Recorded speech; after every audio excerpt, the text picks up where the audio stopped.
We have a Patreon page, patreon.com/The Story Collider. All your support is greatly appreciated. Yeah. Oh, we are joined here by the homie John. What's going on, John? Not too much. Where you joining us from? Davis, California, Northern California, in the middle of a bunch of farmland. Here we go. Okay. Davis, California. I like it. Doesn't get enough love, actually. It's a nice area over there. You know? That's what it is. John, are you feeling comfortable? You ready to rock? I'm good. I just had my second Pfizer shot 6 hours ago. I'm feeling great. That's what I'm talking about. Congratulations. I'm glad you were feeling healthy. Hopefully you don't get flu-like symptoms in the next 6 hours. But if you do, I hope it's like related to you celebrating a victory or something, you know? That's what I'm talking about. Let's do it up. Everybody put your hands together for the homie John. Ooh, John.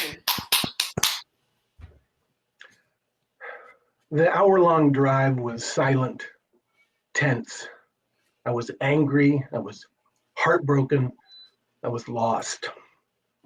This was definitely not the parenting experience that I had signed up for. We'd once been so close, hiking companions, book buddies, fellow adventurers, and now it was all fading away. Looking back at her teenage gaze in the rearview mirror, her eyes seemed filled with disdain.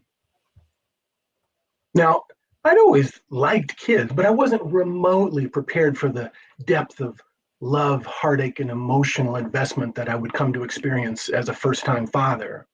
And unfortunately for my wife and I, parenting didn't start off so magically, as Jenny landed in the NICU with breathing problems when she was born.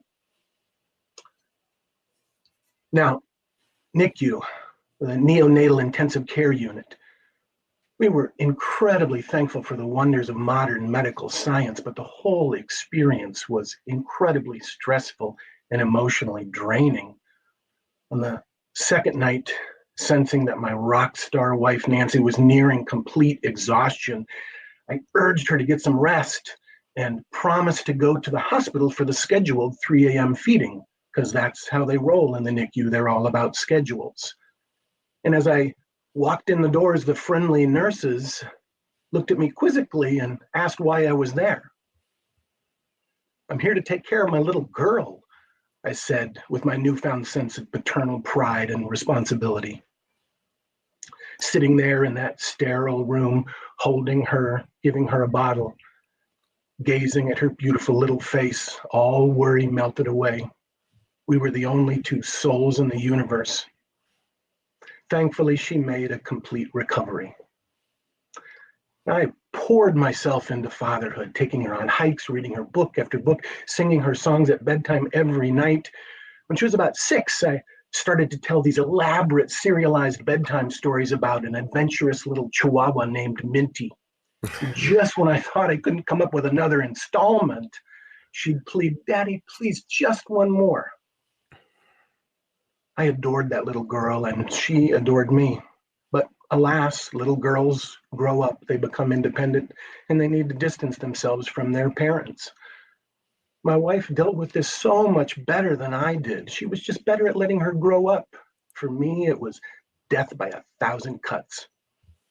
Now, there's nothing remarkable or out of the ordinary about the evolution of our relationship. At some point, dads lose their luster, and a teenager just needs to find herself on her own terms. But it was heartbreaking. I missed my little girl.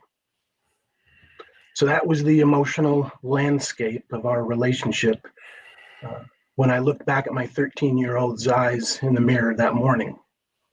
We'd flown from California back to Ohio to meet up with some of my wife's family for a grand summer road trip to Canada. Eventually, we made our way to a little village about an hour east of Quebec City on the St. Lawrence River. Now, as a geography teacher and nature lover, I was beside myself with excitement. We rented a house on a hill overlooking the river. We ate poutine. We leaned way out over this massive waterfall. We explored the Northern Hemisphere's most southerly fjord. We ventured into a 500 million-year-old meteorite impact crater, and on and on. It was glorious. Now, at one point, I was commiserating with my brother-in-law about teenager woes, and he said that his daughter, just a few years older than mine, hadn't spoken with him in 2 months, not a single word. That scared the crap out of me. So the morning comes where we're all going to jump into the cars and head out to go whale watching, and Jenny refused to go. We've come 3,000 miles and you want to stay inside and stare at a screen? Are you kidding me? I said angrily.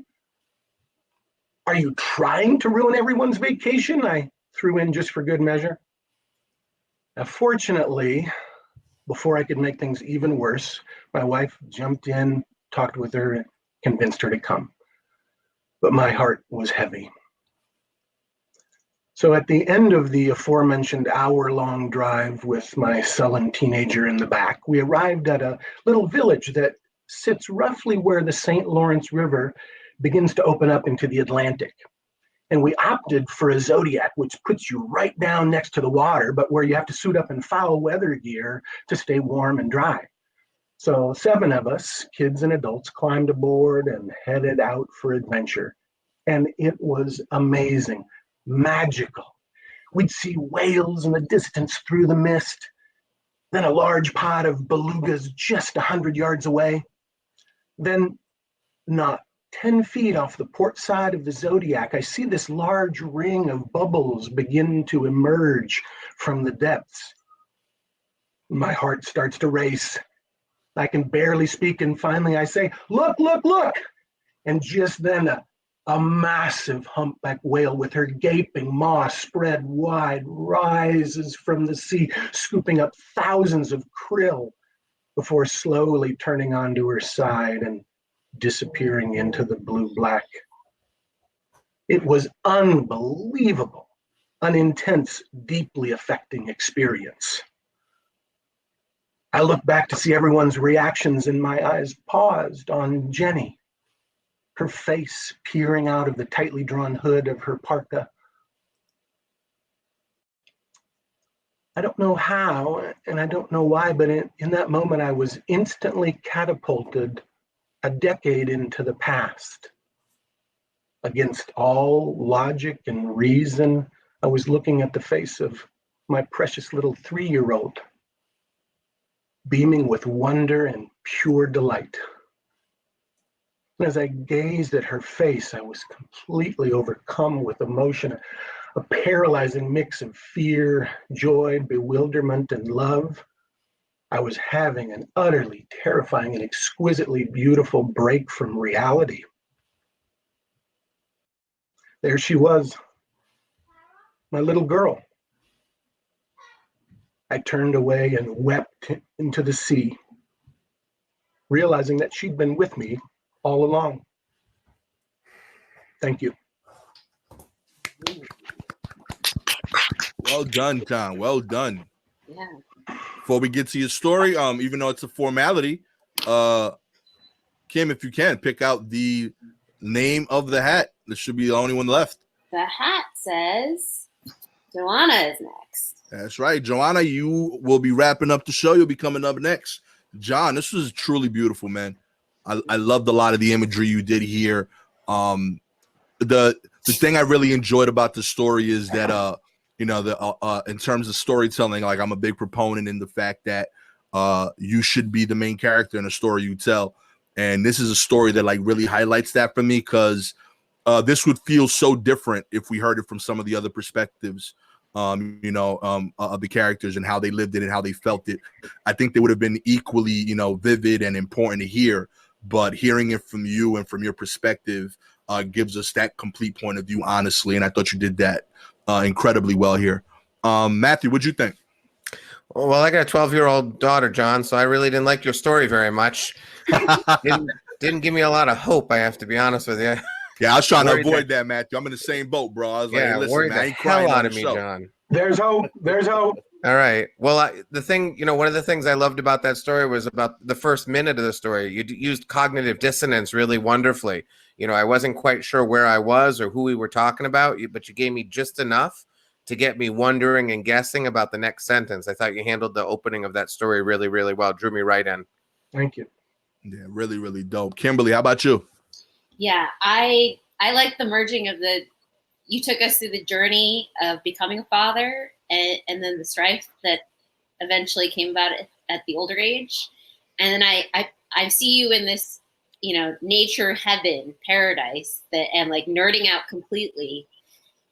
And the moment you described that humpback whale, I was like, no way, that's so cool. And I'm like, well, wait, what about the daughter? And it was just very poetic, like that moment with her eclipsing the awe that you saw in the whale. And it was really good. You got me. Thank you. Yeah. Really, really well done, John.